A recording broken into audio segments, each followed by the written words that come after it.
benn waxtu ci Télé Futurs Médias mbokk yeeg xarit ñu seetaan daleen ak jàmm ci xibaaru diggu bëccëg gi li ci gën a fës ni ngeen ko xamee tey jii ponk bi gën a fës ci xibaar yi soxal déclaration politique générale bu njiitu jëwriñ yi Mahammed Boun Abdallah Dionne nekk ca Assemblée nationale doon jàkkaarloo ak ñi nga xam ne ñoom ñoo fa teewal askan wi pàcc bu njëkk bu xibaar yi loolee leen koy jagleel mbokk yi daañu dem ca pencum ndawi réew moo fekk fa Chérif Dia ak Salimata Aw Seck ak it ki nga xamante ni si moom mooy Ibrahima Kane boobee déclaration politique générale jamono yam yi amee ñu bëri ci askan wi di dox seen yitte moo xam kër ga la njaboot ga wala sax ca bërëb bu liggéeyukaay ba ñenn ci askan wi ne fi mu ne nii la ñu tal du déclaration politique générale chambre africaine extraordinaire ngeen ko xamee ëttu attekaay yooyu ñu taxawal ngir àtte ñu def njombe ca diwaanu Tchad laaj bi nu samp nag dafa leen ci ab gëstu mooy lan mooy chambre africaine extraordinaire ak it lan mooy seenub liggéey ndax ñoom am nañu indépendance mën nañoo demal seen bopp li tax ñu amal laaj bi ni mel mbokk yi ginnaaw ba Idriss Déby yëkkati ay kàddu di sàkku ñu delloo ko la mu defoon lu jëm ci prise en charge ci ñoo xamante ne si daal dañoo bokk ci ëttu attekaay yooyu la woon bàyyee ko woon Ndakaaru demoon fa doon amal ab liggéey bu jëm ci àtteb Hissène Habré dossier bés bi ni ñu ko baaxoo di def talaata ju ne tey jii ñu jëm ci wàllu koom waxtaanee TVA wala sax taxe sur la valeur ajoutée TVA nag ñu koy gàll maanaam ci ndodd yoo xam ne dañu koy jëfandikoo fii muy ay ñam loolu nag di ay produits ñu ne nguurug Sénégal lim ci am ci ay koppar bi ñu ko xamee toll na ci ay milliards léeg-léeg sax ñu fàcc ci seeni soxla yoo xam ne dafa soxal nag lépp ci nguurug Sénégal mbokk yi ponk yi mooy ponk yi fi gën a fës bu leen taxirloo ñu yaatal ko.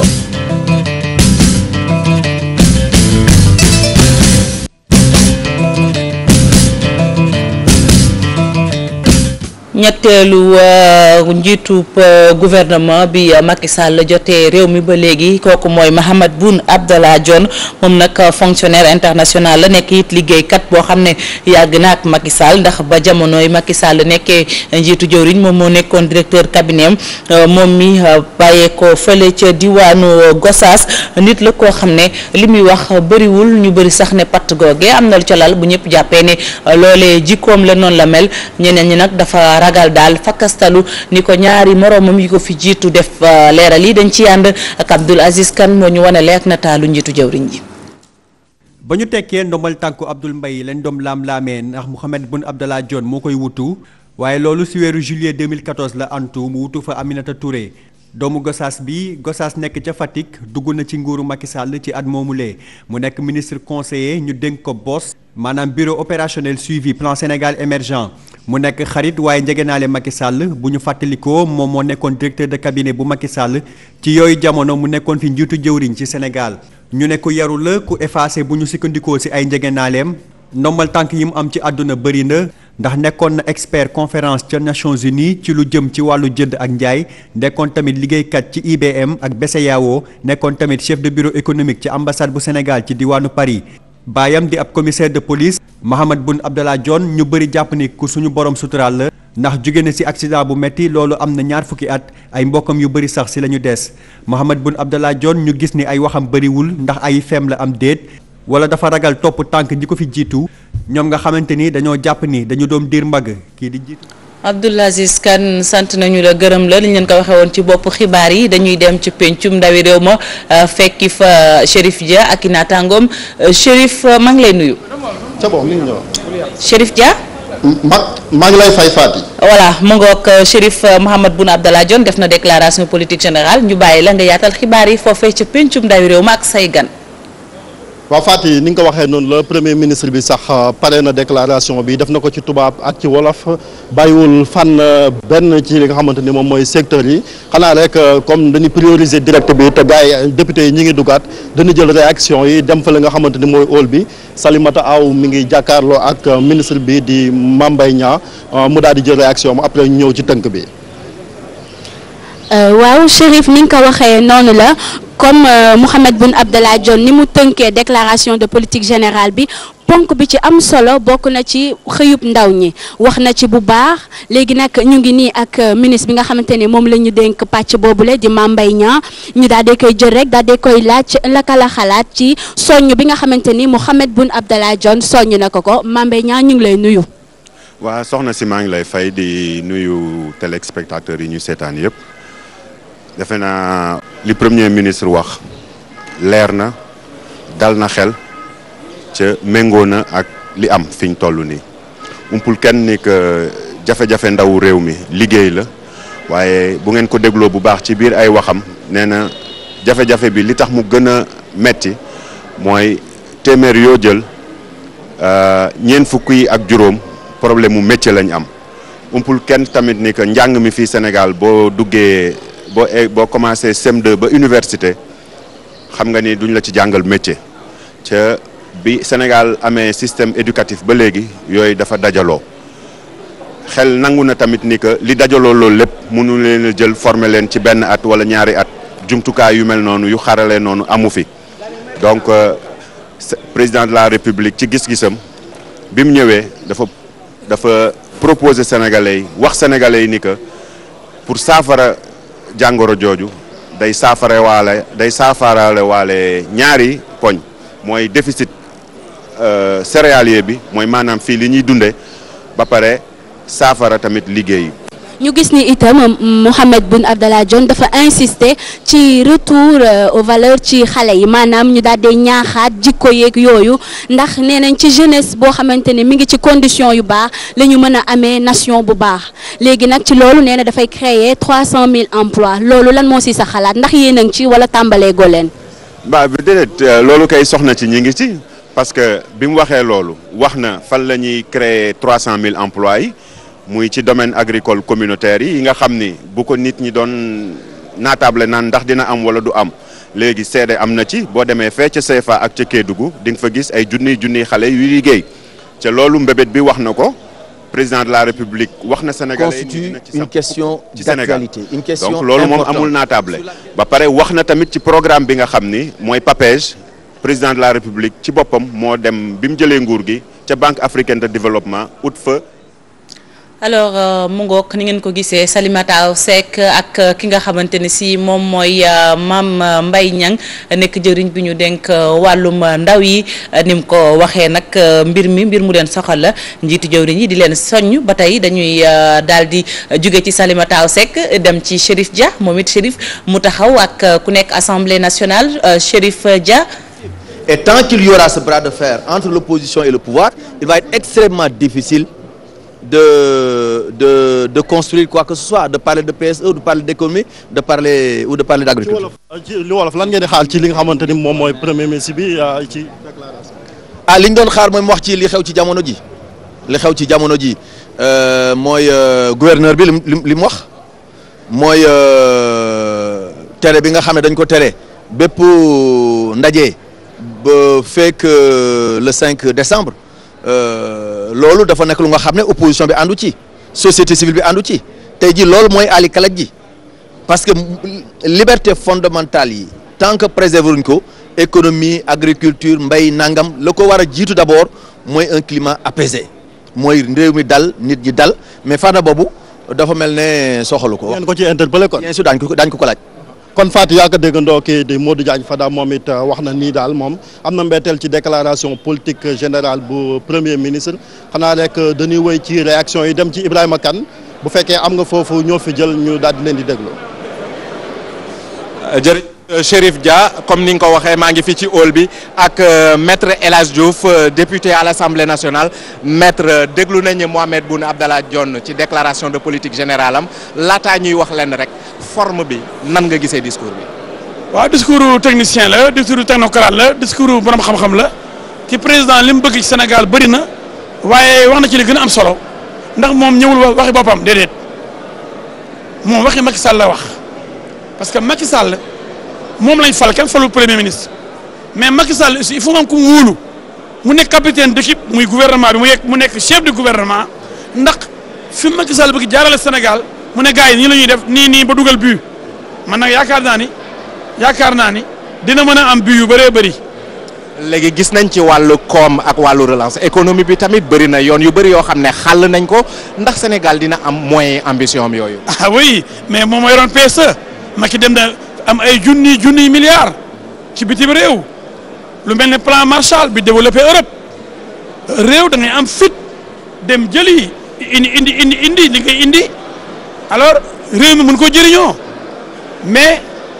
doo ñëw rek ne réew mi amul dara du ma jéem dara. donc Macky am na fula ak fayda wuti moom am na fula fayda la ñuy uti mu gérer ko génn projet yi programme bi ñu mën koo exécuter mu am ndam ëllëg parce que boo amul ndam Macky du jàllaat donc namu Macky Sall mooy moom mu am ndam ci liggéey boobu nga xam ne équipe moo koy liggéey moom mu jiite équipe bi comme capitaine d'équipe mais mën nañu am yaakaar ci moom ndax moom ñëw la man dama ko xam bi nekkee ci gouvernement bi Macky nekk suñu premier ministre moom mu nekk ministre. mu nekk directeur cabinet laaj bu mujj bi laataa nga mu nekk directeur cabinet Macky ma xam ne dafa gëm Macky moom ñëwul a jóge ci àll bi pour ndax Macky Sall jël place am moo tax du tur. léegi laaj bu mujj bi balaa ngay dugg xam naa ne léegi ngeen dugg si waat dégg nañ léegi intervention kii di Mamadou Diagne Fada di président groupe parlementaire libéral nee na fi ñu doon xaar premier ministre bi waxu ci maanaam lu jëm ci interdiction gouverneur bi ak seen marché bi ñu dugg yow loolu lan nga ci jàngal. loolu taxul loolu discours ba mu koy bind sax loolu amul xam nga loolu waxi opposant la ñoom il faut ñu wax loolu mooy seen cër saboté mais moom li muy wax mooy vision Macky ba muy wax fi muy teg Sénégal doy affaire gouverneur man miy wax ak yéen d'accord ma ci interdiction bi loolu ban relation ak vision man miy wax yéen dinaa ne Macky bàyyi di ñu manifester. kon daal da nga jàpp ne loolu wax la ngir yàq ak affaire yooyu. non yow tamit Fada mënul wax lu baax ci gouvernement bi ñoom Macky rëq seen digg daaneel leen jaar seen kaw donc lu ñu wax rek lu yàq cere ji la waaye cere ji dafa neex ba pare dañ ko bomb ba mu baax Fada mënul yàq cere ji.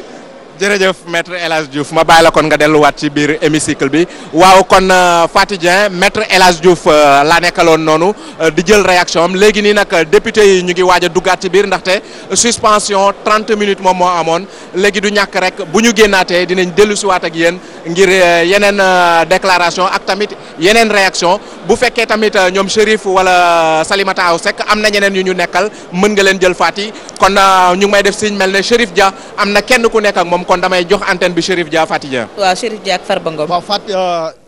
Ibrahima Kane ni nga ko waxee noonu la ñi ngi ba léegi ci réaction yi ak Farba Ngom député la à l'Assemblée nationale bokk ci li nga xamante ni mooy groupe parlementaire Benno Bokk Yaakaar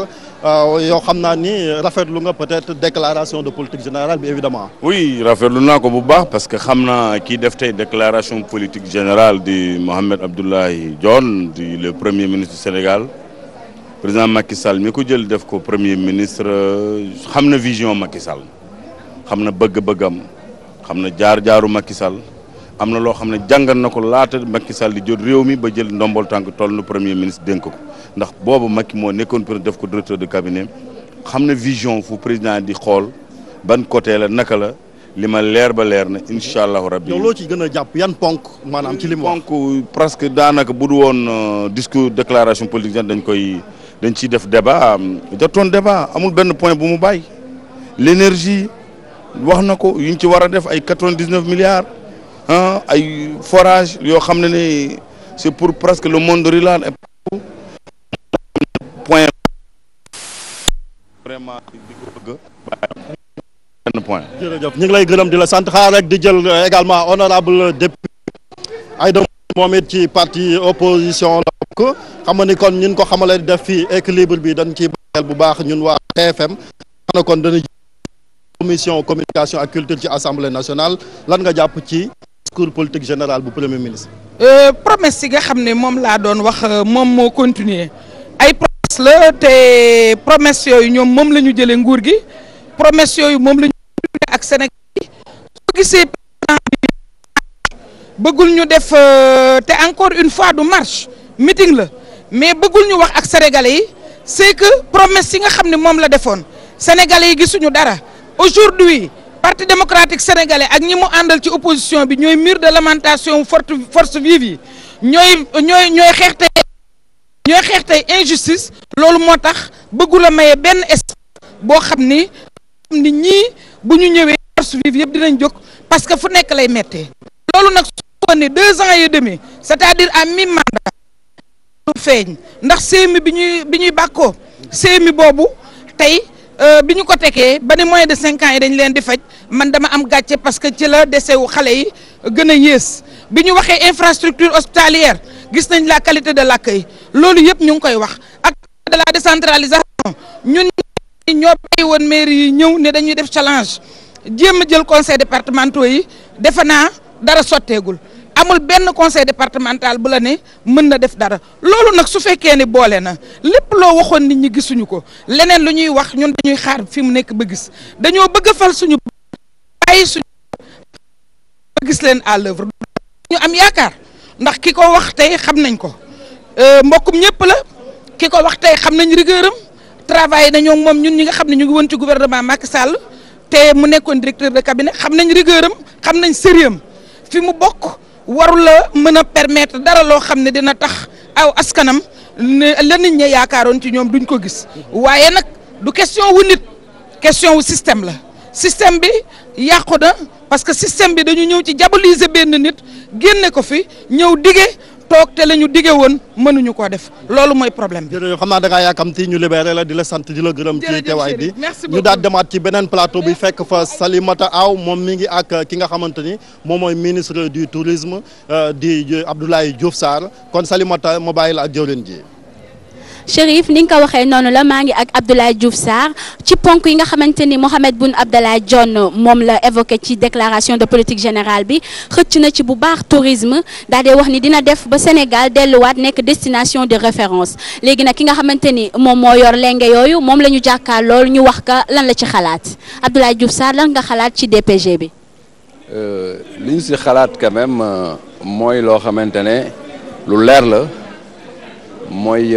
Que la gouvernance du président Macky Sall dans le cadre du plan Sénégal émergent comprendre na que ne tourisme mënuñ ko bàyyi gannaaw tourisme boo gisee mu yegg fii parce que ñi yoroon réew mi comprendre yoon ne ponk économie bu am solo la ñu bàyyi ko mu tumuranke bon nag ñun dañ ko jëlaat bëgg ko taxawalaat ba mu nekk fa mu newoon parce que bu ngeen fàttale ko tourisme ak pêche ak agriculture ñoo yoroon réew mi mais ñu jël tourisme bàyyi ko ba mu dee ñun nag dañ ko bëgg a suqali te lii Mohamed Dionne wax léegi en tant que premier ministre vraiment nekk ci PSE bi nekk na lu rafet bon nag Sénégalais yi mën nañ gëm ne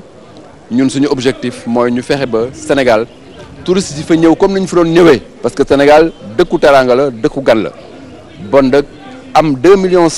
touristes par at nekk na lu ñu mën a def moo tax projet yi xamante ne nekk na ay projet d'aménagement de zone touristique yu bees wax na Joal-Fignon wax na Mbodiène wax na Pointe-Sarène mais aussi yeneen projet de tourisme intégré yi xamante ne am nañ ko dana suqaliwaat tourisme bi ba mu dellu fa mu newoon bu ko defee effectivement contribution tourisme ci économie day nekk lu Sénégalais yi seetlu mais la yoo xamante ne secteur touristique bi aussi danañu xam ne Sénégal ak gouvernement am léegi indiwaat nañ tourisme fu mu newoon. ñu koy jaajëfal mu nekkoon Abdoulaye Diouf Sarr di jëwriñ gi ñu dénk wàllum tourisme dañuy rek daal di dem rejoindre ki nga xamante ni moom mooy Ibou Kane moom mi nga xamante ni moom moo nekk ci hall assemblée nationale bi du ñàkk am na benn gan bu mu nekkal Ibou Kane maa ngi lay nuyu. maa ngi lay fay Salimata Aw Seck ni nga ko waxee maa ngi ak le ministre Mbaye Ndiaye ministre d'État kon monsieur Ndiaye ñu ngi lay nuyu. maa ngi lay fay. déglu nañ léegi Mohamed Boun Abdallah Dionne premier ministre bu Sénégal. discours de politique générale am nan nga ko gisee ñeneen jaar nañ fi Aminata Touré Abdoul Mbaye jaar nañ fi bi lan mooy particularité bi. particularité bi gannaaw bi ñu sante yàlla suñ borom julli ci moom sallallahu alayhi wa sallam moo di gën a am yaakaar tey gën a am confiance ne président de la République Macky Sall mi nga xam ne moom mooy définir la politique de la nation tënk ko ci plan Sénégal émergent. dénk ko kenn ci sénégalais yi koo xam ne méngoo na ak moom gis-gis dayoo ak xam-xam muy le premier ministre Dionne tey li mu wax ci plan Sénégal émergent wax ko ci déclaration de politique générale différence fondamentale ak li fi daan am ci déclaration de politique générale moo di ne dafa daté lu mu wax rek dafa ne bu ñu eggee ci atu sàngam sénégalais yi danañ ko gis loolu mës a am. day joxe ay échéances daal maanaam. day joxe ay échéances donc loolu mooy la différence fondamentale le contenu ni mu leere ak moyens yi nga xam ne nit yi daan laam-laame bu ñu waxee ne danañ am autosuffisance en riz en 2017 ndox am na suuf su baax am na defar nañu ba ndox dana am noor ak nawet donc nit ñi danañ mën a béy ñaari yoon ci at mi surface emblavée am na gouvernement dégagé na plus de 32 milliards en 2 phases 2014 16 milliards 2015 16 milliards Inde joxe na pour ñu mettre en valeur 10 000 hectares gouvernement def na ren 10 000 hectares anti gouvernement américain dans la cuvette de Galenka joxe na plus de 4 000 hectares donc 400 hectares donc loolu mooy li nga xam ne tey sénégalais yi war nañu am confiance ne le président de la République Macky Sall en choisissant John a fait un excellent choix et que donc nañu am yaakaar ne emploi yi xale yi jeunesse bi di xaar emploi yi développement bi jigéen ñi di xaar bu soobee yàlla la mise en œuvre du plan Sénégal émergent dana permettre à ce que liggéey bii ñuy liggéey pour Sénégal jóg taxaw dem ci émergence moom lañ ko tuddee.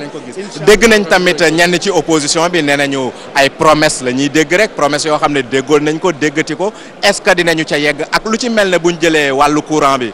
Abdoul Mbaye ci déclaration de politique générale am dellu si na ci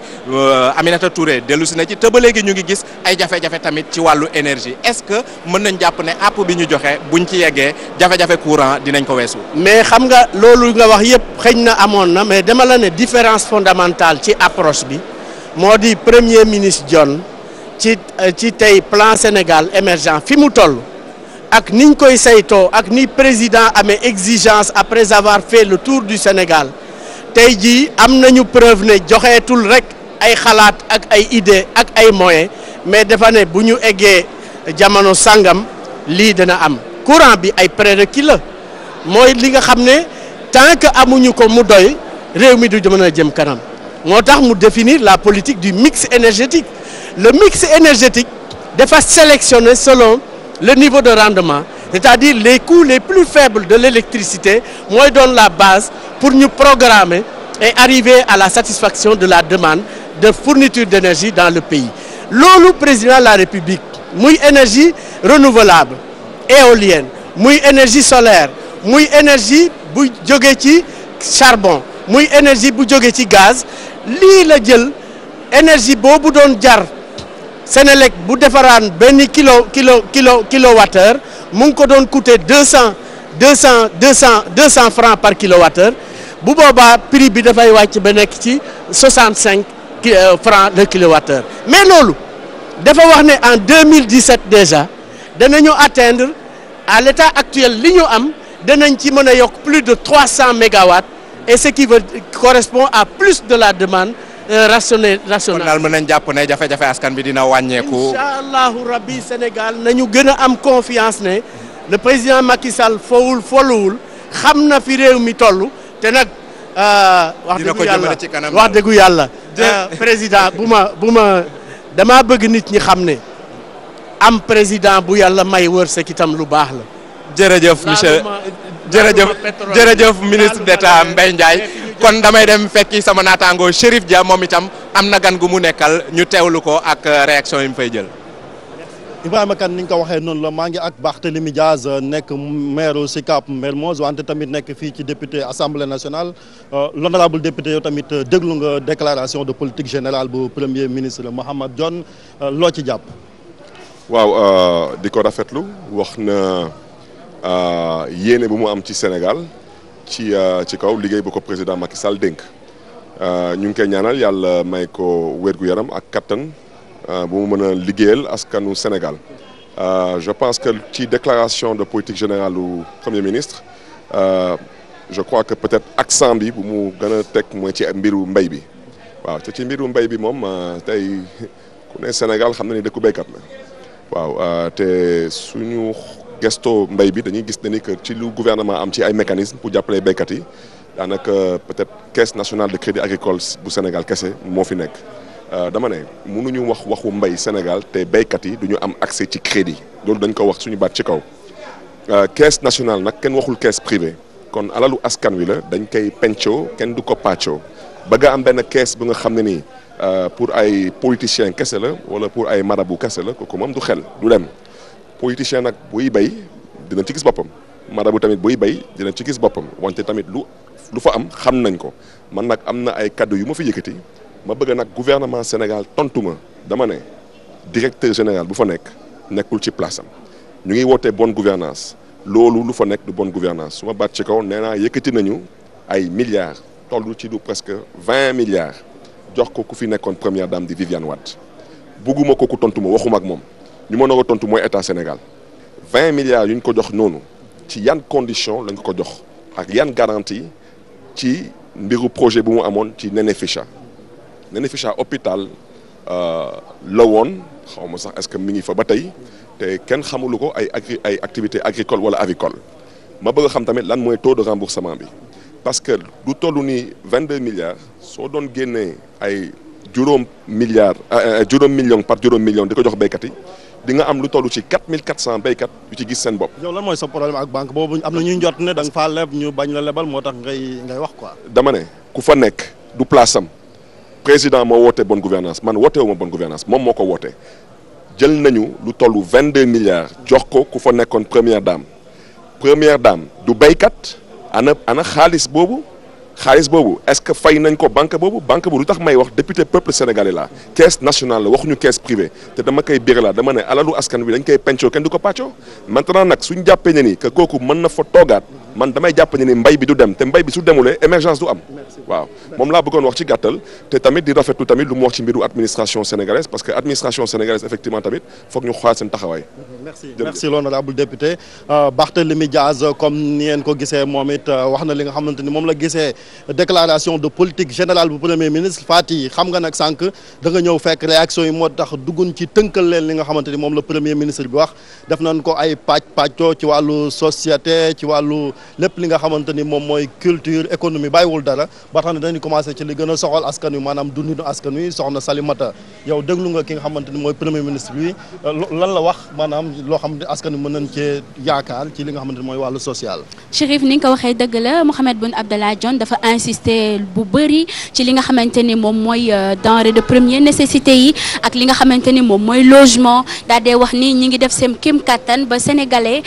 dootuñu tumuranke maanaam dinañ am fu ñu dëkk waanaam comme biir saako bu defu dara du taxaw wante itam ci wàllum dund gi ñu am lu ñu lekk am lu ñu naan insister na itam ci wàllum santé li nga xamante ni moom mooy jafe-jafe pour faju daa dee xëcc ponk bi nga xamante ni moom mooy couverture maladie universelle maanaam xale yi nga xamante ni dañuy doog a judd ba am juróomi at ñu faj leen te duñu fay ak li nga xamante ni moom mooy dialyse ak li nga xamante ni moom mooy césarienne ñu def seen kéem kattan ba li nga xamante ni képp ku nekk si jafe-jafe di nga faju daanaka te doo génne dara fi mu toll nii nag dañuy daal di dagg tënk bi dañoo daal di recevoir doyen Djiboka ñu bàyyi ko ak Ibou Kane mu wax ñu xalaatam ci DPG bi. doyen ñu ngi lay nuyu. fay naa la. tey assisté nga déclaration de politique générale bu premier ministre Mahammed Boun Abdallah Dionne yàgg nga assisté ay déclaration de politique générale yu premier ministre bu tey bi lan nga ciy jàngat. ah bu tey du PCE la woon il a fait une exposé sur le PCE fekkee ne PCE moo ko indi fii na ko wax mais xam naa PCE Côte d'Ivoire am na PCE Gabon am na PCE nañu bàyyi xel ci loolu. mais PCE. la Banque mondiale qui le fait c'est des recettes de la Banque mondiale comme à l'époque de DSRP et CA c'est pareil man la ma jàpp mooy tey jii ñu wax ak yow ndóol Sénégal dafa yokk ndaxte en 2008 5,7 millions pauvres ñoo fi nekkoon en 2012 ñu ngi woon 6,3 millions en 4 ans 11% de plus voilà les faits na wax ci loolu su loolu passé ren gii tawul donc monde rural bi mu ngi dafa xiif. mais plan Sénégal émergent tamit bu ñuy xool moom mooy vision bu chef de l'État bi Macky Sall bu ñu xoolee politique de développement jamono ji fi mu reposé wu ci plan Sénégal émergent la. mais kenn xamutoon luy PCE pendant la campagne présidentielle yoonu yokkute lañ doon dégg kon yoonu yokkute naxamaay la woon dañ ko fas yoonu yokkute mu dem ba mu ne yow na koy teg fële loolu mooy c'est une publicité fausse. Bref, en tout cas ñun Sénégal waa Sénégal mosuñu dégg PCE pendant la campagne yoon yokkute lañ doon dégg mu jaay ko Sénégal mu jar donc nax na gars yi ak man ak yow. kon yow daal li nga doon xaar ci déclaration politique générale gisuloo ko. attends rek gis naa ko mais parce que c'est très concret mais il faut wax dëgg gi dëgg mooy ndóol dafa yokk suñu réew te ndóol mun a ànd ak yoonu yokkute mun a ànd ak émergence ndóol musu am mun a ànd émergence jamais c'est dans l'esprit que ça se passe et dans le ventre ça se passe ku xiif te mar doo dëgg dara ndóol moo tax gor wàññeeku ndax dafa tëx dafa gëmba sax fekkee na en 4 ans ñeenti at nekkoon 5,700,000 pauvres au Sénégal tey jii wax yow 6,300,000 dafa jéggi dayoo dans 4 ans ce sera plus 11 pour chaque tous les 4 ans lan la ci wax PCE gëm naa ko trop ndaxte gis bu bees la banque moo ki indi ndax soo demee Gabon am na fa soo demee Côte d'Ivoire am na fa soo demee tous les pays africains maintenant fait du PCE PCE du beesul dara c'est-à-dire dañu jaaxle ñoo tax ñu uti yeneen tu comprends c'est-à-dire Sénégal dafa doy waar kenn on reçu loo xam ne da nga iñaan réew moo ñor man xam naa Sénégal ren ne xiif dana bari trop ñun dëkk kaw lañu dëkk tawul kenn amul dara dugub kenn amul dara gerte ñax bi amul donc aussi bien nit ñi que jur gi dinañ sonn trop. jërëjëf jërëjëf président kon may fàttali ne kon ñu ngi woon ak Djibo Leyti Ka di secrétaire général bu URD dañuy dem rek fekki sama naataango Chérif Dia Chérif tamit am na beneen gan gu mu nekkal ñu teewlu ko laataa ñuy ñëwaat ci tënk bi. waaw Ibou ni nga ko waxee noonu la ba léegi ci réaction yi mais gan gi nag dafa xaw a am particularité ndax moom rakk la ci ki nga xamante ne mooy premier ministre en même temps nekk député Cheikh Diop Dione ginnaaw bi ñu la nuyoo naka la frère bi di dundee bis bu mel nii ginnaaw bi mu jàkkaarloog magam ngeen nekkandoo ci biir hémicycle bi mu def déclaration de politique générale am. jërëjëf damay njëkk a corriger benn erreur ci wax ji man may magam du moom mooy sama mag moo topp ci man dëgg la. alhamdulilah maa ngi sant yàlla parce que yombul ñaar lañu ñu bokk ndey ak bay ñu góor ñaar am ay jigéen bu yàlla dogalee tey man ma nekk fi toogal fi askan wi donc nekk ci pouvoir législatif moom ma bokk ak moom ndey ak bay yàlla andi ko ci coobare président Macky Sall ñu nommé ko chef de gouvernement muy premier ministre du Sénégal mu ñëw toogal fi pouvoir exécutif ñaari pàcc yi waxtaan di pouvoir exécutif di pouvoir législatif fu nekk yàlla jox ñu fi cër moom mu toog fii ngir gouvernement Sénégal président wóolu ko sant ko pour li mu gis li mu yéene li mu mbëbët moom mu ànd ak ay ministre am jiite leen pour ñu mottali loolu man ma toogal fi askan wi pour xoolal askan wi ndax dige bi ñu ngi koy dox ndax mooy contrôle de l'action gouvernementale kon dama ci njëkk sant yàlla di ci gërëm suñu ay waajur ndaxte ñooñu yar def ci ñun li nga xam ne moo tax tey ji moom mu mën fee taxaw mate li mu fi taxaw man nit ma war fee taxaw war a mën a mate li ma fi taxaw. noo gisee taxawaayam tey ndax am nga noo ko jàngatee. xam nga koo xam jikkoom ngeen yarondoo màggandoo bokk lépp am na lu lay bett ci moom am na lu la dul bett ci moom Mohamed xam naa ko ñoo bokk ndey ak bay ku engagé la ku dëggu la ku déterminé la te liggéeykat la parce que moom bu liggéeyul sax day wét. ci liggéey lay wettali ko kon bettu ma ci moom que mu mën a taxaw tey décliner feuille de route bii mu décliner di loo xam ne lii lu yaatu la lu ambitieux la muy programme Sénégal émergent essentiellement parce que articulation bi yëpp ci PSE la ci programme économique bi programme de bonne gouvernance bi fekk na mu am ci lu ñu ci sumb mu ñëw feddali ko kon alhamdulilah déglu nañu ko wax nañu li nga xam ne fa la ñu déparé ci bi président Macky Sall jëlee Sénégal li ko fi ñu ko fi jiitu jot a dox ba ñu ñëwee tamit inflexion bi nga xam ne war nañ ko ci apporter ndaxte yaakaar nañ ne dox bi dafa yéex bëgg koo baral sant ko pour mu mettre en œuvre programme Sénégal émergent feuille de route bi nag nee naa lu yaatu la ambition bu rëy la ndax émergence moom mooy modernité ay jumtukaay la mais ay changement de comportement la parce que mënoo moderne boo jëlee Sénégalais yëpp yóbbu leen Dubaï waxoon naa ko est-ce que dañ fa mën a dëkk bu ñu génne woon waa Dubaï yëpp jël Sénégalais yëpp yóbbu Dubaï ndax dañ fa mën a dëkk est-ce modernité dafa laaj ay transformation structurelle et sociétale nit ñi soppi doxalin soppi seen jikko soppi seen dundin Sénégal tàmmuñu dëkk ci ay appartement ay këru suuf la ñu tàmm dëkk am cour waaw bu fekkee dem nañu ba nga xam ne ay appartement la ñu war a tabax ñëpp di ci dëkk est-ce que dundinu appartement yi ak yarxar ànd na dafa laaj soppi doxalin soppi dundin loolu am na ci pàcc bu état war a dox am na ci pàcc boo xam ne ñëpp ñi ngànk société bi war nañ ko dox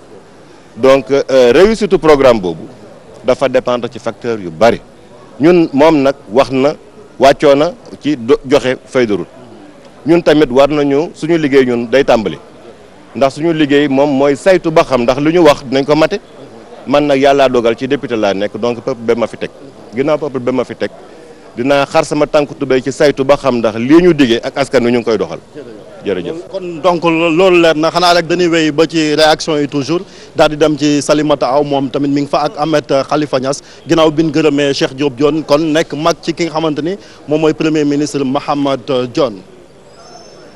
waaw Chérif ni nga ko waxee noonu la ñu ngi ak Ahmed Khalifa Niass jiitu Front Alliance Patriotique moom nag moom mooy nekk suñu gan gu mujj daal di tëj intervention yi ñu laaj que sëñ bi Niass naka nga gisee déclaration politique générale bu Mahammed Boun Abdallah Dionne. waaw je suis fier de mon beau-frère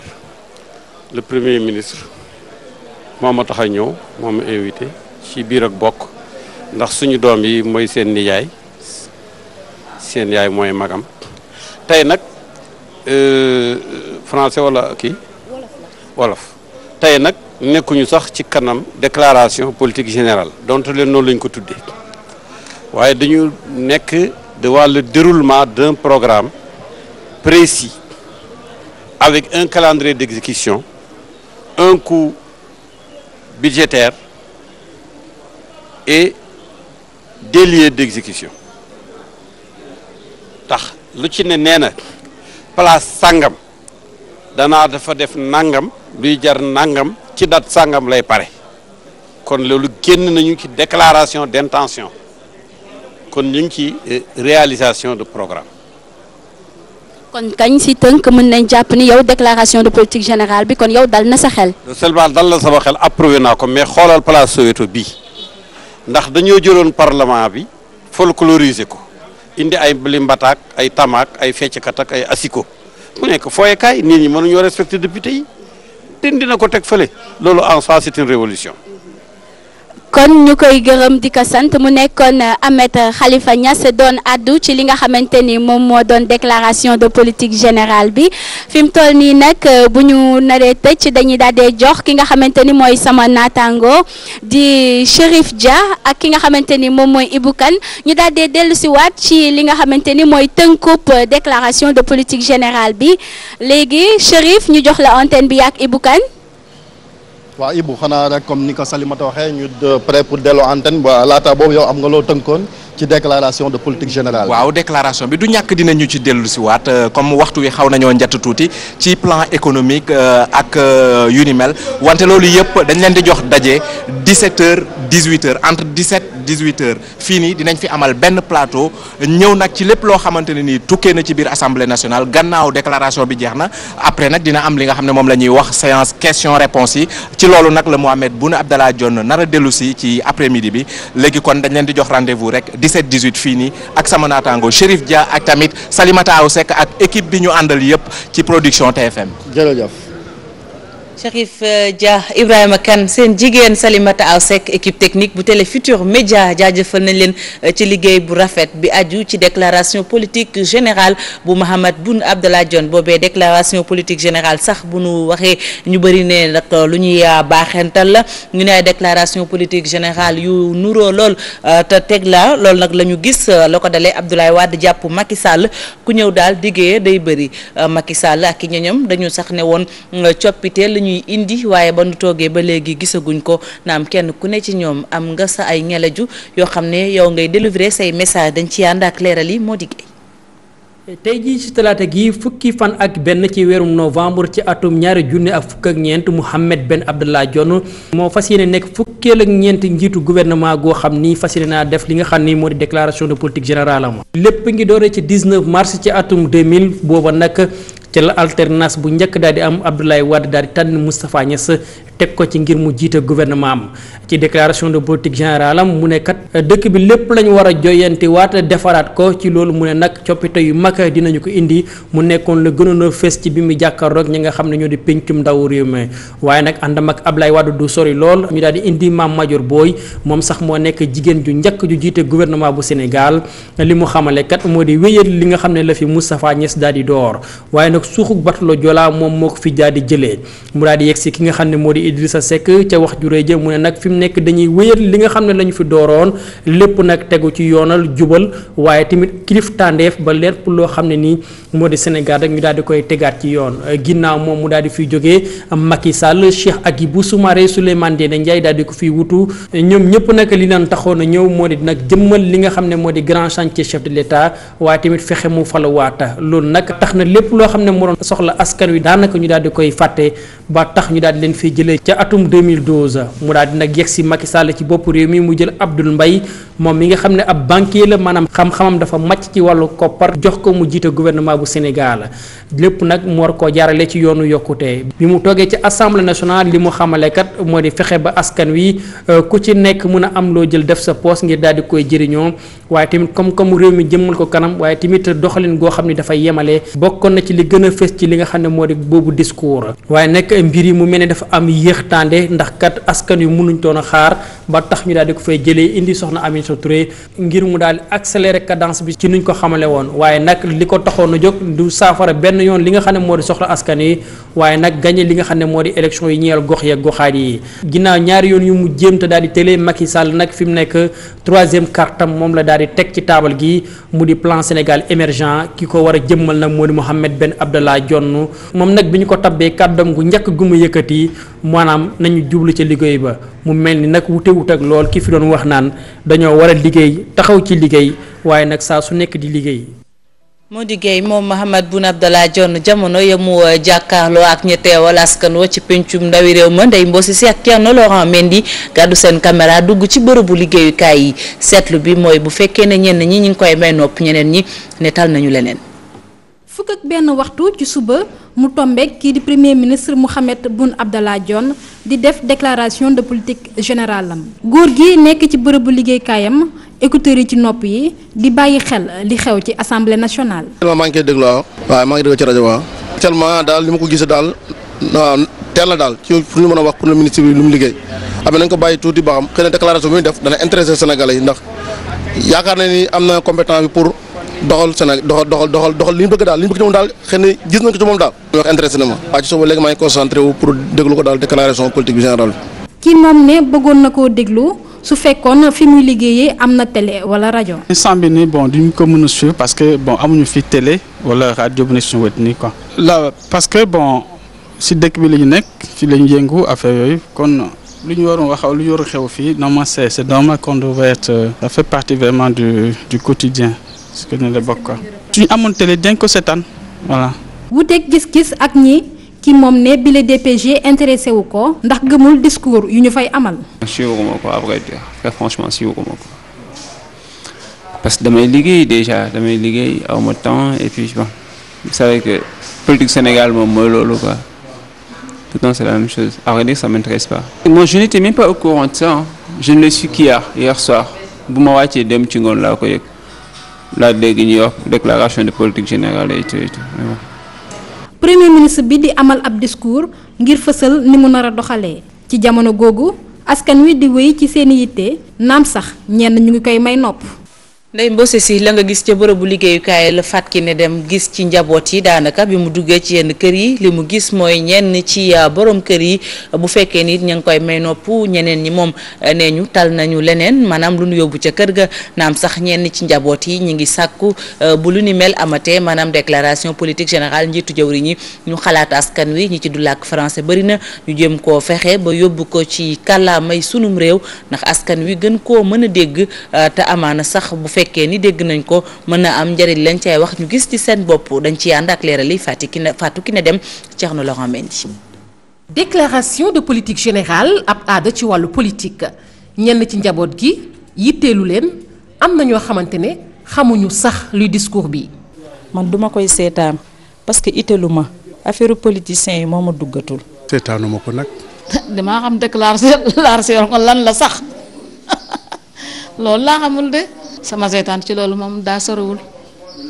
ndax li ma koy seetaan noonu xanaa yi di campagne di dem may ànd ak ñoom loolu rek foofu rek laa ko gisee déedéet déclaration bi moom xaw ma ko. li waral ñàkk faale gi ñu bari jàpp ni ay dige la dige yu kenn dul jëfe daanaka daal li ñuy wax daal moo ëpp li ñuy jëf te nag jëf moo am solo waaw parce que jëf li fi taxaw yépp jëfa ko taxawal. Mbaye Sarr ñu bett ko ci néegam mu janoog teleem di déglu Mahammed Boun Abdallah Dionne moom nag jàpp na ni discours bi lu am solo la ndax mooy tax mu xam mbébét yi nguur gi am ci wàllu yokkute. à chaque fois que premier ministre di passé dama koy suivre pour am quelques idées si lan la gouvernement bi bëgg a def. lu jara xool la daal parce que dinañu permettre ñu xam suñu réew fan lañu toll ak ñi nga xam ne ñoom ñoo ko yor ci lan mooy seen mbëbët daal pour ëllëg ci réew mi. à l'heure du bilan. foofu lay xool ñoom li ñu waxoon ak li ñu réalisé la. la mu naqarlu nag mooy anam bi ñuy defee déclaration de politique générale ndax kàllaama ji ñuy jëfandikoo nasaraan dong mën naa tax ba Sénégal wëlngal këpp gis seen bopp ci discours bi. population bi ñëpp jànguñu français la plupart dañuy préférer ñu wax leen ko en wolof wax leen ko en séeréer wax leen ko en tukulóor donc population boobu jàngul. bu ñuy def des annonces au niveau de la télé que ne déclaration de politique générale duñ ko comprendre sax. niñ ci jàpp rek mooy bii discours dana nuroog ak i moroomam ay projet dana ci am des di xaar nag fu wànneen di mujjee ki gëtam ndax mbébét yi daañu ko matale am déet ngir nag ñu mën a yegg ci li ñu duppee Sénégal émergent. Fatou Kiné Deme sant nañu la lii moo nekkoon pàcc bu yaa bi nu jagleel déclaration politique générale ñu waxoon leen ko ni moom mooy pàcc bu njëkk bi aju ci xibaaru diggu bëccëg gi leneen bokk na ca la xew ca CREI yi di ëttu àtteekaay bi dabu alal ji ñëpp bokk Aliou Ndao ni ngeen ko xamee moom nekkatul ki nga xam ne moom moo jiite boobile ëttu àtteekaay ñu ne ki ko wuutu mi ngi wuyoo ci Cheikh Tidiane Mara xibaar bi ñu ngi ko jëlee ci rajo Futur Média du ñàkk rédaction bi dellu siwaat ci ni mu gën a yaatoo ci yeneen jataayu xibaar ñu des ba tey ci yoon ak yoonal procès Hissène Habré ni ngeen ko xamee chambre africaine extraordinaire di ëttu àttekaay yi nu sos ngir ñu amal liggéey bu am solo ci mbir mi ñu ne nag ëttu àttekaay yooyee sax ñoom dañuy daal àtte ñi nga xam ne dañoo def jéeye joo xamante ni si jéeye ju doy waar la foofee ca réewum Tchad li ñuy laaj nag mooy ndax ëttu àttekaay la yoo xam ne am nañu indépendance maanaam moom nañu seen bopp lu waral laaj bi Idriss Déby mi jiite Tchad dafa sàkku sax ñu delloo ko li nga xam ne defoon na ko ci ndawal ëttu attekaay boobu jóge woon fii ci Ndakaaru wutali woon Tchad doon amal liggéey maître Assane Dioma Ndiaye li mu xamle nag mooy ñoom ñu ngay def seen liggéey ca la nu mën li ñuy sàkku rek ñu ne dañoo war a daal bàyyi ëttu attekaay yooyee ñu def seen liggéey ca na mu waree dañ ci ànd ak leeralu Fatou Bintou Konté ak Alioune Diagne ci caméra bi. chambre africaine extraordinaire di ab ëttu àttekaay boo xam ne africains yi ñoo ko taxawal ngir àtte crime yi nga xam ne moo amoon ca Tchad. muy tribunal international africain bu njëkk li tax a jóg mooy àtte mbir yi amoon Tchad fee ñuy coow. donc chambre yi dañu am commission d'instruction boo xam ne mooy njëkk enquête bu enquêté ba pare nag moom mooy seet ndax ñi nga xam ne topp nañ leen dañ leen di yóbbu ci ëttukaayu àtte bi wala day seet ne gisul dara lu mu leen mën a toppee mu def non-lieu. seen indépendance nag yi les chambres ñoom jamono ji ña ngi koy laam-laamee. au contraire ñoom dañu wone ne ay juges yu indépendant lañ parce que gis ngeen état du Tchad bëggoon na dugg ci dossier bi mais juges yi dañoo bañ ne ko lii sa yoon nekku ci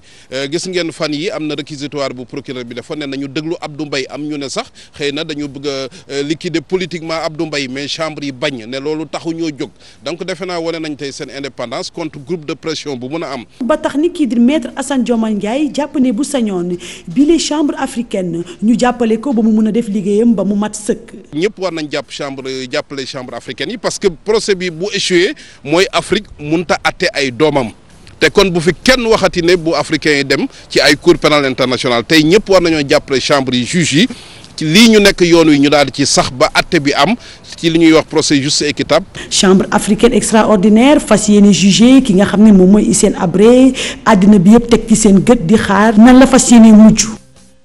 Fatou Bintou ñu wax ci leneen njàng ak njàngale ci daara yu kawe yi fi mu ne nii def na jéego yu am solo ci lu aju ci ab concours ndax concours bi nag mi ngi soxal conseil africain ak malgache mu jëm ci njàngale mu kawe mi doo bi Sénégal yi jàngalekat yi seen lim tolloon na ci fanweer ak juróom yu demoon ca concours ba fanweer ak ñeent yi jàll nañu loolu nag di wane ci gis-gisu ñenn ñi ne sunu jàngalekat yi ci daara yu kawe yi ñu ngay wéyal def seen i gëstu te résultat yu na am firnde li moom la dañ ci ànd ak Pape Fara ñi ngi Modou Diop ci ay leeral. résultat bu baax boo xam ne nag dina jox dayo li nga xam ne moo nekk njàng mu kawe wi fanweer ak ñeent ci fanweer ak juróom ci candidat yi ñoom ñëpp jàll nañ ci conseil africain et malgache pour l'enseignement supérieur loolu wone nag ci Sénégal am na ay étudiants yu xarañ. site bi nga xam ne nii moom la étudiants yi def ça prouve que toujours nit ñaa ngi bëgg jàng ba tey ñu ngi am volonté. te it xel mi ngi fi bëgg gi mi ngi fi. plus de 99% de réussite kooku weesu na baax sax donc loolu mooy wane ne université caaxaanuñu bon donc ñu ngi ci jàng. naam sax ci at yi ñu weesu ay grève ak li nu mel nemmeeku nañ ko résultat yu bon ci université yi li nu mel nag jaaxal bu baax ñenn ñi. contraste bi moom ñëpp soxlum sax ñu siy sori ñëpp a ngi koy gis ku ne grève tout le temps. les réussites scolaires xam nga ne contraste mënul weesu loolu. ça day bon des fois parce que grève yi professeur duñ joxe ay cours yu mot après des fois ñu jox la examen yoo xam ne mooy loolu mais teewul gars yi il s'en sort gars yi ñu ciy génn moom. bi les réussite nag ci ñi nga xam ne ñoo nekk étudiant odonto yi nekk ci faculté de médecine dina tax université bi daal di jëlaat place am. nga am na fi te université day génnee ay nit yu mag. te loolu lu dañ quoi université Anta Diop chaque fois dina génn ay nit yu mag quoi. Sénégal amoon na image bu rafet surtout ci wàllu njàngam ci wàllu université yi parce que da nga daan gis ñu bëri dans la sous-région et au niveau même de l'Afrique des profondeurs ñoo xam ne seen rêve moo doonoon am bac ñu orienté leen ñëw Dakar jàng si. lu ëpp juróom-ñeent fukk ak juróom-ñeent ci téeméer boo jël nag daal di jàll ci concours CAMES bi loolu tax ba étudiants yi daal di yëkkat seen kàddu na nguur gi war na xoolaat politique am ci wàllu njàng mu kawe gi. Pape Fara ñi ngi ñu lay jaajëfal ni ko waxee nag fanweer ak juróom la ñu woon di ay jàngalekat ci daara yu kawe yi fanweer ak ñeent ñoom ñoo jàll ci concours CAMES bi ngeen ko xamee concours la boo xam ne li ko soxal moo ñu yëngu ci wàllu enseignement supérieur kon ñoom ay jàngalekat la ñu def ay jéego yu am solo ci concours boobile ñu dem ci dossier bés bi nuñ ko waxee woon dañ ko jagleel lii di TVA bu leen ko déggee mooy taxe sur la valeur ajoutée li ñu gis nag di ay impôts yoo xam ne dañu koy gàll ci ñam yi ñuy jëfandikoo yenn ci ñam yi loolu nag liñ ci gis mooy ngëneel la ci nguurug Sénégal lam ci dajale ci ay koppar bi ñu ko xaymaa tollu na ci ay milliards ñu ne sax léeg-léeg mën naa fàtt yenn bën yi lu jëm ci ay na muy dépensé moom nguurug Sénégal dossier bés bi ki nu ko defal Fatou Bintou Konté li wuyoo ànd ci ak Alioune Diagne. La TVA mu di taxe sur la valeur ajoutée ab l'impôt la boo xam ne ki nga xam ne mooy nguur gi ci consommateurs yi la koy faral di jëlee. ñu ngi ñuy taxé ci loo xam ne ni kenn yëgu ko ndax taxe fépp la am. loo jënd ci réew mi gisuma luñ ne la duñ la ko taxé lépp am taxe boobu nag bu normal bi mooy 18%. nam ko koy jëlee nag mooy njënd bi nga xam ne mu ngi koy jënd ak di ko jaay groupe Sénégal nag at bu ne ay milliards lay génne ci TVA boobu ci ndodd consommateurs yi. mën nañ natt ne Sénégal dooleem ci taxe mi ngi ci téeméeri milliards par weer soo ko jëloon at mi daal da nga romb tuuti junni milliards. téeméeri milliards bi ñuy am par weer da ngay jàpp ne xaalis boobu état bi su ko dajale da ci war a def lu farata ba ci njëkk mooy fay salaire. ba tey ci wutum xaalis boobu kii di nguur gi am na benn système boo xam ne ngir génne ay TVA dina ko taxawal bu ci nekk nuroo wut ak sa morom. su ma jëlee santé publique cigarette de baaxut sàngara de baaxut waaw kon damay jël cigarette su dee jar téeméer man su ma doon état tey ma def ko ñaar téeméer yàgg naa ko wax ci ay émission pour ñuy tux suñ bàyyi wutit wàññeeku. sàngara baaxut bitel bu ci jar téeméer nañ ko yóbbu ñaar téeméer. fa nga xam ne baaxul c'est nocif baaxul ci santé publique état bi dafa war a dem dóor foofu bu for fi nga xam ne nag vraiment mooy li ñuy lekk kan naan wax dëgg yàlla état kon politique la. ci supermarché yi nag fan yii ñu wees dañoo taxawalaat beneen impôt bu bees ki nga xam ne économiste la xam na ne taxe boobu wuute na loolu ak TVA am na ba pare nguur gi ñëwaat teg ci beneen taxe. supermarché yi dem nañ ba nga xam ne soo jëndee ci benn montant 20 000 francs ñu ne leen taxe c'est-à-dire que taxe nguur da ko utiliser comme arme karawaas danaan waaw man kan laa war a taxe pour am xaalis man nguur gi ñu ne ñi amul doole daal nañ leen bàyyi ñu ne kan moo amul doole. ñu ne ki nga xam ne day jënd su duggee supermarché sax la muy jënd du ëpp ñeenti junni nañ considéré ne kooku amul xaalis waaye képp ku dugg ci supermarché jaay fa lépp 20 000 rek jàppal na ponkal nag état bi ne kon na ponkal yooyu suñu jënd tey ba pare daa leen ko ci bunt bi ne leen jox leen ma ci may ne taxe. li ñu mën a xam ba xam mooy impôt bi di TVA nguur gi looloo koy tax mu mën a suqaliku te tamit régler li nga xam ne moom mooy dépense am yi muy faral di def.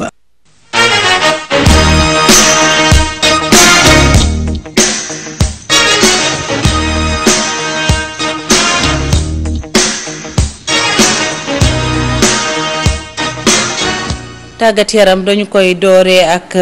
CAF mi xamle ne CAN 2015 duñu ko amalee fële ca Maroc sax nee ñu dañu ko disqualifié ci CAN 2015 boobee moom moo ko naroon amal li mu xamle woon rek mooy mënu koo def ndaxte dafa bëggoon ñu daal di tuxal date bi Ebola la doon tiit CAF nag ne daal fi mu ne nii ñu ngi waxtaan di xool ban réew moom moo naka dalal Coupe d'Afrique des Nations boobee Coupe d'Afrique sax tax sunu gaynde yi dem ca diwaanu France di fa tàggatu démb nag amal nañu seen entraînement bu njëkk fi mu ne nii daal mën nañu ne xel dal na dañuy dem foofilee ca Roissy fekki fa Mame Fatou Ndoye Hamza Diallo ndawi Télé Futurs Médias. benn waxtu kese ngir échauffé wu def ay paas ci loolu Lions yi delluwaat seen hôtel information yi gën a mucc ayib ci côté infirmerie bi lañ koy seet Moussa Sow ak Sadio Mané entraîné wuñu ci séance bu njëkk bi ay gaañu yu ndaw waaye dara garaawu ci. Sow bi mu fubalee match bu mujj bi seen médecin dafa ma envoyé benn mail ne dafa gaañu ci genou mais bi mu ñëwee fii xool nañ ko vraiment loo xam ne am na maanaam de yaakaar nañ ne buñ ko traité tey ak suba bu soobee yàlla fii ak àll ba dina dellu siwaat Sadio Mané aussi xam ne génn na ci terrain bi 70e minute et bi mu ñëwee fii aussi bi ñu ko xoolee dafa am lu koy métti ci cheville et vraiment am nañ ci yaakaar fii ak suba mu dellu si ak ñoom te bëggoon na entraîner sax tey mais ñu ñoo ko ne mu xaar. nit ñi di posé wu ay question ci santé wu Papis Demba Cissé omam bi di metti professeur Fallou Cissé xamal ñu ni Papis Cissé mi ngi ci jàmm yaramam moom moo ñu ko gën a xam. Papis Demba Cissé bu bëriñ ci sax di ci waxtaan parce que dafa am fracture de la rotule boo xam ne opéré nañ ko il y a 5 mois Papis fracture de la rotule bu xasee wër nañ donc du loolu moo koy miti bi mu ñëwee. comme ni ñu def ak footballeur yëpp bu ñu accéder ñu di teeru laaj leen tax am nañu problème bu jàmbatul dara donc koy seetaan mais yaakaar na ne xam na yaramam bu baax de c'est un patriote de bu amoon lu koy miti da koy wax. am nag absent de marque Mohamed Diame capitaine nu Lions yi gannaaw ba mu amee gaañu ci cheville yam informé staff équipe nationale du mën a ñëw ci tanière bi. Mohamed Diame suñu boo xam ne fonk nañ ko trop. mu am gaañu ki tànk li ñuy wax cheville moo tax ñëwul bu jàmbatul dara danga koy seetaan mais yaakaar na ne xam na yaramam bu baax de c'est un patriote de bu amoon lu koy miti da koy wax. ci seen ñaareelu fanu regroupement Lions de la Teranga yi dinañu amal ñaari entraînement ci pelouse gu complexe sportif des Tournelles mu mel ni nag pelouse bi indi na ay jafe-jafe ak ban bi fa feeñ. Fatou Ndoye ñu lay sant di la gërëm ñu yegg si ponk bu mujj bu xibaar yi li ci yéenekaay yi nuñ ko baaxoo di def saa su ne Mamadou Mouhamed Ndiaye moo xëy jàngatal ñu ko. jërë ngeen jëf ki fi bindoo ne Macky Sall nu mu faluwaate ba déggaat son excellence monsieur le président atum 2017 moo ko xañ jàmm juumul bi l'observateur Macky Sall am na lu mu teg ci loxoy àndandoom ngir atum 2017 bëggul séparation am loolee mën naa nekk mën nañu ànd ba atum 2017 waaye nag daf koo teg ci ay conditions ngir ànd boobee ku ca nekk mën caa gis sa bopp Macky Sall la mu leen sant moo di atum 2017 parti yu ko gunge kenn ca bañ a génne candidat ngir mooy présenté wu ngir yóotu bopp réew mi parti politique yi nga xam ne ñoo ànd ak moom it observateur nañu lañu ko sant moo di nañu teg protocole boo xam ne njiital APR mooy ki koy signé déclaration politique générale bu premier ministre bu Sénégal Mohamed Boun Abdallah Dionne tey ji la ko boromam di def Le Soleil nañu Mohamed Boun Abdallah Dionne ca kanamu député ya tey ji la ci talaata ji yéenekaay bi nañu fa ko askan wi di xaar moo di benn ca ñu wàññi leen njëgu dund bi taxawu leen ci wàllu énergie taxawu leen ci wàllu njàng taxawu leen ci wàllu paj mi ba ku ca feebar man di faju fii la Sénégal yi di xaar Mohamed Boun Abdallah Dionne ca déclaration politique générale ba Le Témoin mel ne ku naan ñu ma naar yaa nge Mohamed Boun Abdallah Dionne ci digg bi ñu bëgg a fajo toog di xaar ku leen fàcc ñu bëggum ndox toog di ko séentu sondeel buy tàkk ak i lu jum lii mooy li wër Mohamed Boun Abdallah Dionne yéen a kaay bi nañu moom Mohamed Boun Abdallah Dionne premier ministre bu Sénégal demande sociale bi sikki mu na ko Walf Fadjri moom xëy ko jukkil fukki liggéey ak ñaar yoo xam ne mooy li koy xaar journal bi nañu ca jamonoy Aminata Touré ba ca Abdoul Mbaye neexi tubaab déclaration politique générale yi fi jaar la ñu waxoon ak la ñu def journal bi xëy ñu ko xaymal Le Quotidien nañu déclaration politique générale bu Mohamed Boun Abdallah Dionne tey bii ma ngay xeeñ PSE Ibou Sané di politologue ne ci xët njëkku direct info ak lu mu mën di xeeñ bu ca kenn yaakaar ay miracle banlieue bu Ndakaaru la ñuy xaar ci déclaration politique générale boobee wax nañu ko waa direct info xëy ko wax ci journal bi la Sénégal xëy wax ci mbiri Pape Diop njiital Sénat ba woon yéenekaay bi dañu ci layob Karim Wade moom Pape Diop démb ma nga woon ci tribunal ba doon indi seede jëm ci AN Média nañu ko taxawal journal bi dañu la ñu jàpp nag Pape Diop def ko moo di dafa ragal Karim Wade ab deram ba mu set wecc boole ceekit wecc di Cheikh Tidiane Ndiaye ak la mu waxoon populaire nañu jano bi woon démb ci diggante Cheikh Tidiane Ndiaye ak Pape Diop njiital Sénat la woon ku ko fekkewoo dara Mansour Gueye borom cabinet ba journal bi nañu moom it bokk na ci ñi weddi Cheikh Tidiane Ndiaye ci Canal Info nañu ne noonee lay doxee Libération xëy dikk ak ñun ci keneen kook bu ko neexee dox ba daako mu di Baylawan journal bi nañu Baylawan ginnaawam bandang ne la ñu ko doon toppee jëm ci mbiri panafricaine des jeux yoon setal na ko ca ba mu set wecc populaire xëy dikk ak ñun ci lool du setal deru docteur yi mu di césarienne journal bi di laaj ndax wàllum paj moo ko war am ndax bëggum xaalis wala njub ak moo leen ci dugal yéenekaay bi dañu césarienne la muy jar dafa seer ne lu mu gàtt-gàtt 800 000 léeg-léeg da koy ëpp looloo waral journal bi di populaire nañu ci médecin yi am na ñu ciy tuumaal ñoo xam ne mbirum césarienne ñoo koy def exprès dañ lay bëgg a césarienne ngir mën ci am as tuut suñu damm ci seen poos léeg-léeg sax kii wasin du soxla ku ko césarienne waaye danañ def seen kemtalay kàttan ba césarienne ko ngir wut lu ñu ci am la am ci polyclinique du jàmm bi leen Le Quotidien journal bi dañu ci polyclinique bu Médina kees ya nee na pëng li ko waral moo di waa ji di El Hadj Leyti Ndiaye may caissier principal ba moo jël ay millions yu bari roñ kees ga ba mu jeex tàkk ne mes dugg àll bi ma dugg ci lamb ji ak sunu lamb mi xëy ak ñun ci waxtaanu mu séq ak Modou Lo gonek Parcelles Assainies gi gonek rek énergie gi Modou xarañ Lo ca Canada ga mu nekk fa la waxtaane ak waa sunu lamb la mu njëkke moo di jamono ji dafa mel ne yaramam day xasan day yàkkamti ku ko jox Bombardier Balla Gaye 2 Triple S doomi Double S mu ne revanche am ak Eumeu Sène ku ko soxla la moom Eumeu Sène moomee ak ëllëgëm ci lamb ji Modou Lo nañu ndam rek mooy li ko jëkk ngir mën a dundalaat carrière am keneen ku bëgg a def carrière ci lamb di Rocky Balboa Modou Lo ne waa sunu lamb kookee du mbër dëgg ci Observateur ak Libération mu di Saloum ñaari journal yi ku ca nekk xëy ñu xamal ne moom mbër mi di Saloum jàpp nañu ko ma nga ca loxo yoon la ñu ko jàppee moo di dafa ànd ak génn kilik di jaay dorog Mohamed Ndiaye sant nañu la yéen tamit naka noonu ci teewlu bi safo bi ak kóolute bi rédaction Télé Futurs Médias di leen jox dig daje ngoon bu ci yàlla àndee lépp lu xew foofee ca pencum ndawi réew ma jàkkaarloo yi di ngeen ko am Ibrahima Kane wax na ko 18h bu leen ko raté naka noonu itam 19h30 20h ak 0h niñ ko baaxoo di def suñu édition jaa ngeen jëf mbokk yi ñu yendu jàmm.